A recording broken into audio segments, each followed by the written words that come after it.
So, do you think sex is a taboo topic? Have you ever gotten mixed signals about sex? Are you ready to hear an ordained minister approve sex outside of marriage? If you've answered yes to any of these questions, you're in the right place. Barbara Lee is an ordained interfaith minister who advocates for marginalized and the voiceless. She is the author of 2 books, including Sacred Sex, Replacing the Marriage Ethic with a Sexual Ethic. She loves theater travel and is planning to lead her next pilgrimage to China and Tibet. Please help me welcome international speaker, author, and sex minister, Barbara Lee. We're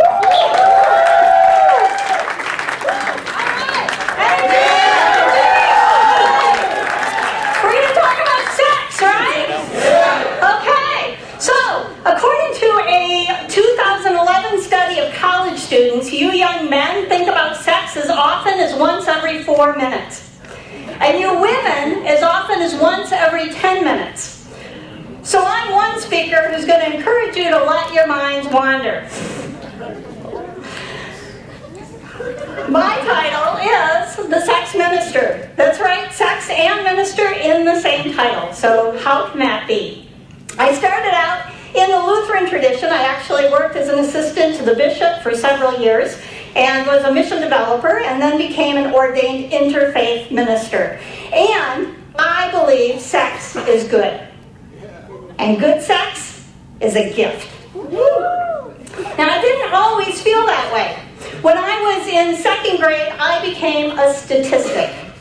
I became 1 in 3 girls, much like the 1 in 6 boys, who will be sexually abused at some point during their life. That experience taught me that the only way that anyone would be interested in me was if they had access to me sexually. But I was also raised with a really strong marriage ethic. And that said, if you were married, sex was okay. But if you weren't, sex was wrong, for any reason and any circumstance. So those mixed messages caused me to make some really devastating choices in my life. My problem wasn't that I had sex with a lot of people. My problem was that I felt compelled to marry anyone I had sex with. You can probably imagine what came next. I was married at 18 years old to somebody who was physically abusive. I was divorced and remarried at 21 years old to somebody who was emotionally abusive. My 3rd husband, that's right, 3, would take it out on my kids if he didn't get what he wanted. I'm living proof that you can really heal from that kind of abuse. And I am now engaged. Moving slowly for number 4. My boyfriend and I have been together for almost 7 years. We are not married, and we are having sex. And it's good sex. It's good because it honors a sexual ethic that includes things like mutual consent and shared responsibility and the desire to receive and to give pleasure. I want to talk to you because if you're having sex, I want it to be the best, healthiest sex it can be.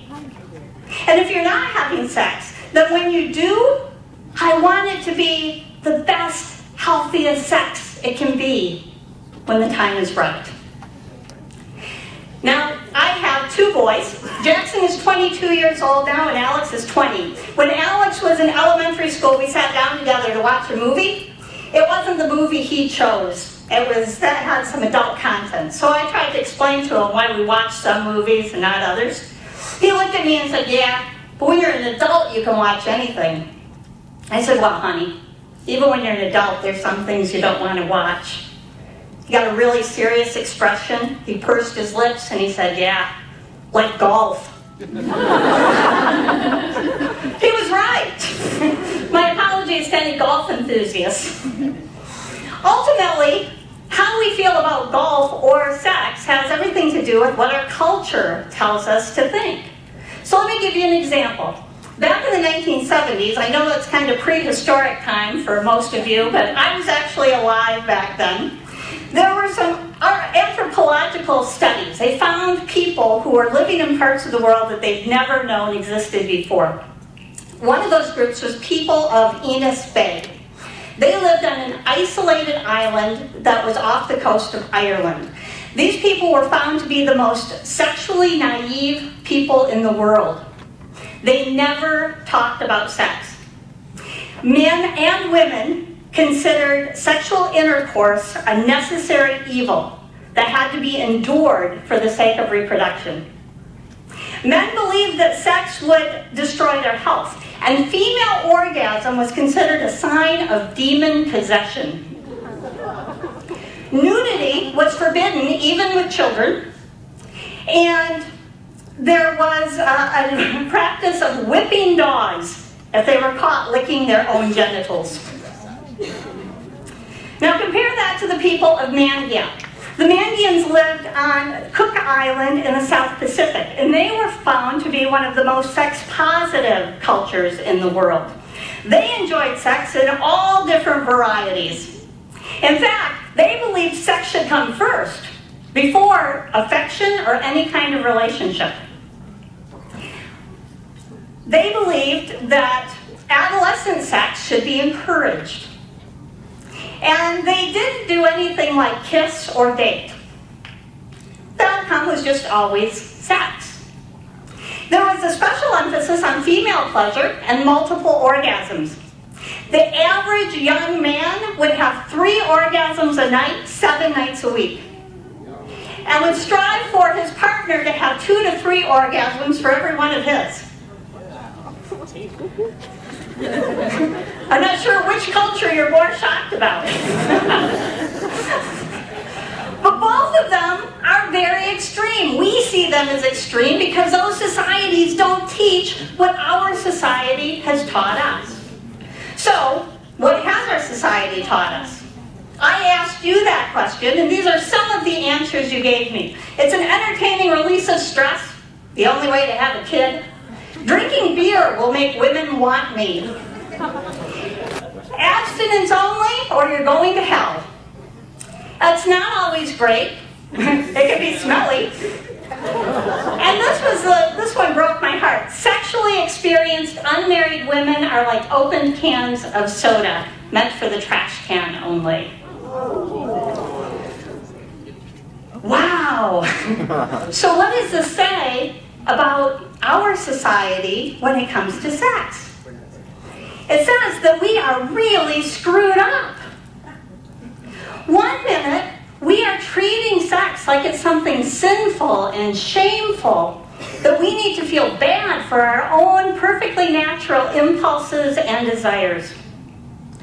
And the next minute, it's treating sex like an advertising scheme. It's trivializing it. And it's turning people into objects. We aren't objects. So, I want you to do an exercise for me. I need to teach you a couple of words first that come from the South African tradition. The first one is sawubona. Can you all say that? Sawubona.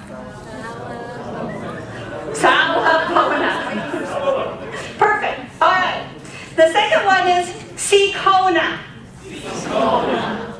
One more time. Sikona. Okay. Now, these words are used in greeting. And the first one, sawubona, means I see you. The second one, sikona, means that I am here. The intent is that when you recognize and see me for the human being, the valuable, beautiful person I am, then I exist in your world. So I want you to all stand up.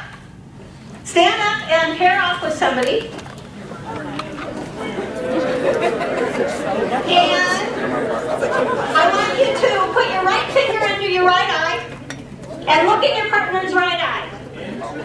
Yeah, because you can't look at both eyes at the same time. So just look at their right eye. And whichever one of you is tallest, do you not have a partner? Come on up here. Oh, okay, all right. We need another partner. Is there anyone else without a partner? Come on up here and join me. Now, whichever one of you is tallest, I want you to look into the other person's eye and say, Sawubona. And now the shorter one, reply with Sikona. Now the shorter person say, I see you. And the taller one say, then I am here. Thank you very much. I have a board for you afterwards. Now, we are not objects, all right? We are full human beings, body, mind, and spirit. We're spiritual and we're sexual. Sometimes we need to be reminded of that so that we can appreciate our own value and we can respect other people in the way they need to be respected. When my son Alex was 14 years old, I inadvertently walked in on him while he was watching golf. Not really, it wasn't that bad, it was porn. Believe me, it's just as embarrassing for your mom and dad as it is for you. The average age of exposure to internet pornography now is 11 years old, moving down to 10. We're inundated with sexual messages without being given the tools we need to navigate our sexual lives when the time is right. I became the sex minister because our society is polarized between sex as sin on one hand and sex as sport on the other. My goal is to help you find that middle ground where you can celebrate your sexuality and treat it with moral integrity. A place I call Sextegrity. Namaste.